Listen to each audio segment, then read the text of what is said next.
દેવાજ પંડિત ને પૂછવું પડ્યું કે આ તૂટેલા ને કોઈ સાંધે એવો છે, આને કોઈ રેડી નું રેડ આપે એવો છે? એમ સદગુરુ ને ચરણે પૂછીને પગલા ભરીએ થઈને રહીએ એના આ નવદા ભક્તિમાં નિર્મળ રહેવું શીખવો, વચનનો વિશ્વાસ, સદગુરુ ને પૂછી પૂછી પગલા ભરવા થઈ રહેવું એના. એમ દેવાજ પંડિતે પૂછ્યું રે ઘર, એ અમે ભાઈ નોખા પડી ગયા છે, અમે ભાઈ નોખા પડી ગયા. દેવલ પૃથ્વીમાં સમાઈ ગયા ને હું પૃથ્વી પર આટા મારું છું. હવે અમને ભેળા થવાનું કોઈ ઘર બતાવો. આય ધન્ય ધન્ય. પૂછ્યું રે ઘર એને લુહાર, પૂછ્યું રે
શિષ્યો દેવતળથી લોહાર ને ત્યાં આવ્યા.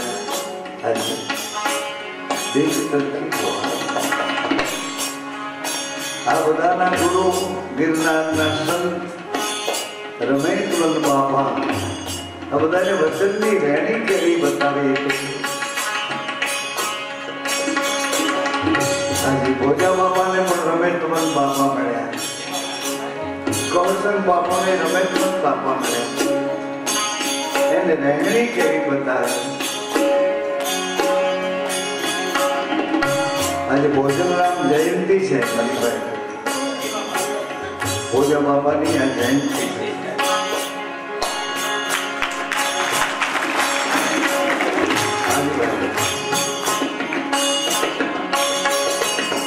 દેવતળથી લોહારને કહ્યું છે અમારા ગુરુજીને આજે ને આજે વંથલી પહોંચવું છે. આ રસના તૂટેલા ધરાના બે ટુકડા રેણ કરી આપો, જોડી આપો. દેવતળથી લોહાર કહે છે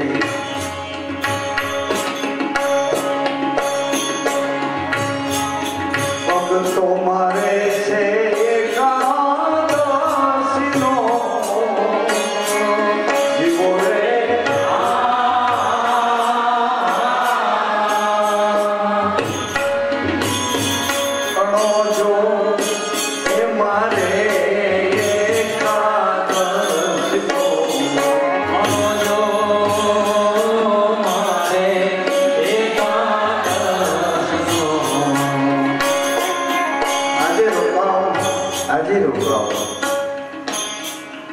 કાલે તમારા રથના ધરાને જોડી આપે છે.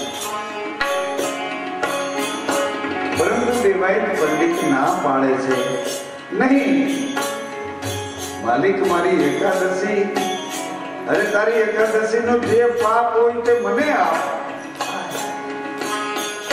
અહંકાર ક્યાં વયું જાય?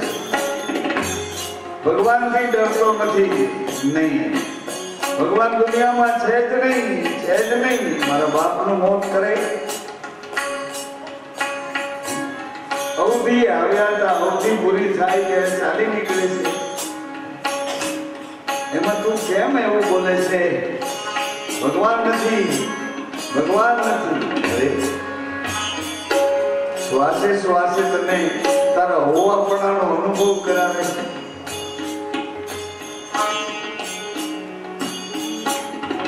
દેવાય પંડિત અરે દેવતળી લોહારના દીકરી નીલમબાઈ છે. પંડિતજીના શિષ્યોને કાલાવાલા કરે છે. દેવાયતને આંગણે પધરાવે છે. બાપા દેવતે બને મારી સ્મૃતિમાં, મારી દ્રષ્ટિમાં, મારા હૃદયમાં મને મળ્યા કરે છે. પરંતુ આટલા બધા તમારા શિષ્યો સાથે એ નરોવરગઢમાં આપણે નહીં જઈ શકીએ. દેવતરથી લોહારે કહ્યું, પંડિત આજ મારી એકાદશી ન તૂટે, કાલે આપણે પ્રયાણ કરીએ, કાલે આ રથનો ધરો સાધી આપે. પણ પંડિત હજી બનાના છે નહીં. સાધુ તમે લ્યો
ઘટના ઘટી છે. હાથમાં ગણ લીધો છે, બે ટુકડા ગરમ કર્યા છે, અંગારા જેવા ટુકડા એરણ ઉપર રાખ્યા છે, અને એવડો ક્રોધ કરીને પંડિત ઘણ માર્યો છે. સાચે જ એરણ પાતાળામાં ઉતરી છે. પણ એની જ ઘડીએ દેવતણની ભગતના દીકરી બા નીલમબા દોડીને આવ્યા અને જ્યાં એરણ પાતાળમાં ગઈ છે ને એ જગ્યાએ પોતાના પગની ઘૂંટી રાખી જાય. આ ઘૂંટી પર એના બાપે ધગધગતા અંગારા જેવા બે ટુકડા મૂક્યા અને પંડિતને કીધું કે લો લો મારો ઘણ મારો ઘણ મારો. આ તાયેતામાં એ તાયેતામાં રેડ થઈ જશે, તાયેતામાં સાંધો પડી જશે, તાયેતામાં આ યુવાન અવસ્થામાં થઈ શકે એવું છે, તાયેતામાં થઈ શકે. પછી તો પછી કાંઈ ન થાય. પછી વેવલાય થાય, વેવલાય થાય. કોકની નિંદાઓ થાય, કોકની કુથલીઓ થાય, કોકની એમનું જોવી પડે. આ તો માર કરતી યુવાની આવે તો એ તપેલા બે ટુકડા અને એને સાંધો સતના નામનો સદગુરુ રેણીનો સાંધો આપી દે છે. અને એને છે બીજ અને પૂનમની રહે છે. કીધું ને હમણાં બીજ પાડો બીજ વધાવો નીજ પાડો નીજ સંભાળો અને બીજ વધાવો એના ગણ્યા ઉજાડ્યા. અમર જોગી અમર આસન પર આજ મારા ગુરુ બંદા જોને મળ્યા.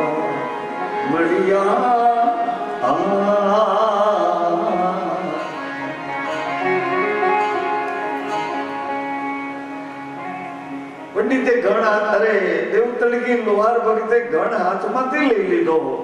પંડિતના હાથ ગણને પકડી નહોતા શકતા. એવી ધ્રુજારી આવી ગઈ કે આ ઘૂંટી ઉપર અંગારાના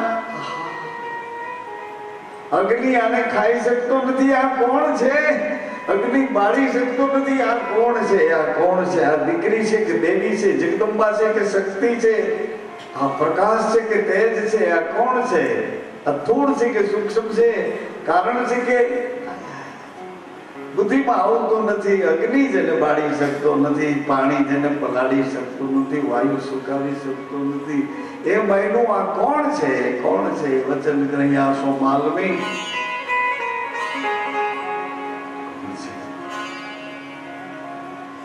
દેવતળકી લુવારે ગણના ઘા માર્યા છે ને એ રથના ધરાને તાયતામાં ટીપી દીધો છે. એનો તાર થઈ ગયો છે. એક તાર થઈ ગયો. અંગારા જેવા બે જોડ થઈ ગયા. દરો એક બાજુ મૂક્યો છે અને નીલમભાઈ કહે છે અરે પંડિત મને દિવસથી તો રોજ મળે છે ને રોજ તમારા સમાચાર પૂછે છે. નીલમ પંડિતનો અહંકાર કઈ ઘટ્યો ઓછો ઉતર્યો હોય તો એને કહેજે કે હું અહીં કુશળ છું. અહીંયા નરોહર કુશળ. અવડા મોટા પંડિત 9 વર્ષના દીકરી બાના પગમાં પડ્યા. મેરુ રે કરો ને નીલો માવડી ને જીવો રે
પછી તો 750 શિષ્યોને રોક્યા છે. નીલમબાઈએ દેવાય પંડિતને ખબર પડ્યા કે આ ભાઈ આ દીકરી બેન જાણે છે નરોહર કેટલું, એનું રૂપાંતર શું, એનું રહસ્ય શું, એનો ભેદ શું છે, એની કડ શું છે, એ ઘરનો દ્વાર ક્યાં છે, કેવી રીતે દ્વારમાં પ્રવેશ કરાય છે. એટલે દેવતળકી અરે દેવાય પંડિત તો નીલમબાઈ ની અંદર કોઈ તેજ દેખે છે અને જેમ નીલમબાઈ કહે છે એમ કરે છે.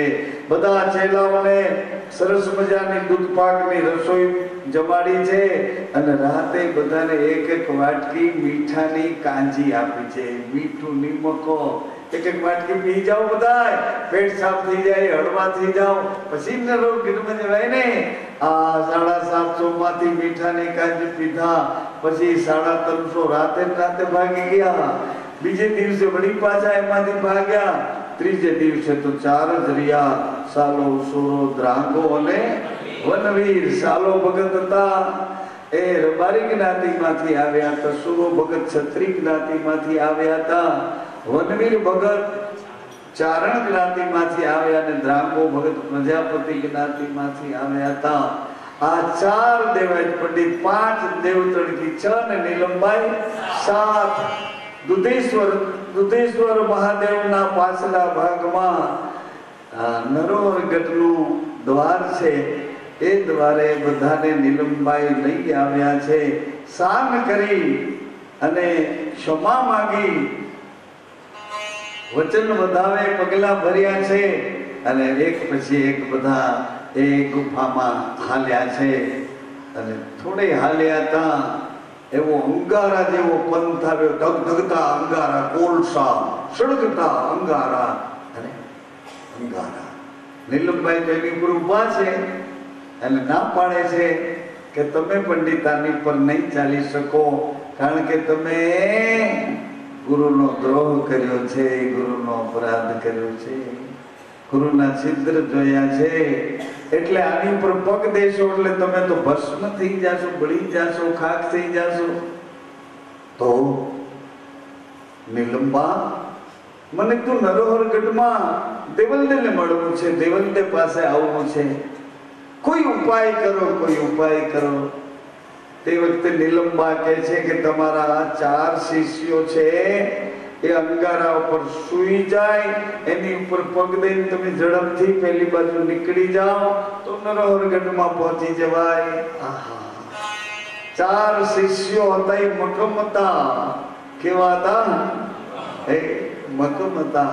એ 4 અંદરો અંદર બાજવા માંડ્યા. બોલો કે હું પહેલા સુવાનો છું, તો બીજો કે તું મારાથી નાનો છો, હું તારાથી મોટો છું, પહેલા હું સુવાનો છું. વળી ત્રીજો કે ગુરુદેવ ઉપદેશ મને પહેલા આપ્યો છે, પહેલા હું સુવાનો છું. ત્યારે દેવાયત પંડિતને શાન મળી. શાનમાં શાન સમજાવે મારો વારો. શાન મળી કે હું મારા ગુરુનો દ્રોહ, એના અપરાધો એના ગુના જોતો હતો, એના છિદ્રો જોતો હતો, અને મારા ચેલા તો મારે માટે પ્રાણ આપે છે. ગુરુને કેમ હું ભૂલી ગયો? ગુરુની મનુષ્યતા તરફ મારી ચમાર દ્રષ્ટિ, ચામડાને જોવારી ચામડાની દ્રષ્ટિ કેમ થઈ? અને એટલું બધું પ્રાયશ્ચિત કરવા માંડ્યા દેવાય. અને એ વખતે 4 શિષ્યો સુતા એની પર પગ દઈ અને આખો ગિરનાર ધ્રુજો. એવી રીતે દેવાય પંડિત નરોહરગઢમાં પહોંચ્યા છે. દેવલદે તો ફૂલની માળા લઈને ઉભા છે. કરમાય નહીં એવી માળા દેવાયતની ડોકમાં, કરમાય નહીં. આમ જો કરમાય નહીં. ફૂલ ઉતાર્યા પછી સમય જાય એટલે ફૂલ કરમાતા જાય.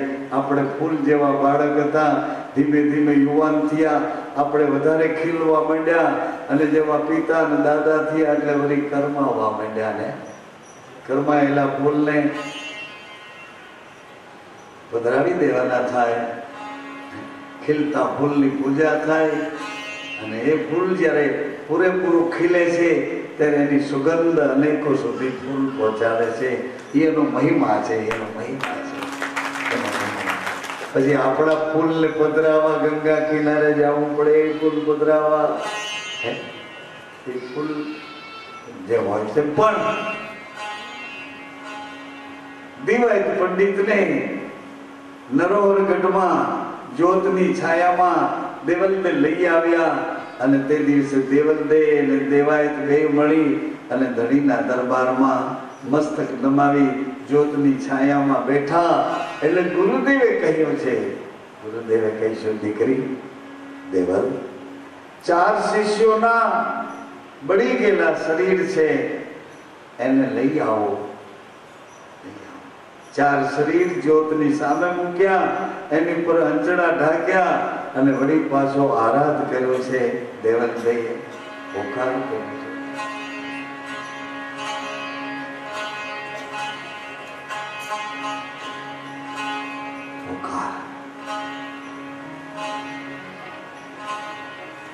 વલીડાના હે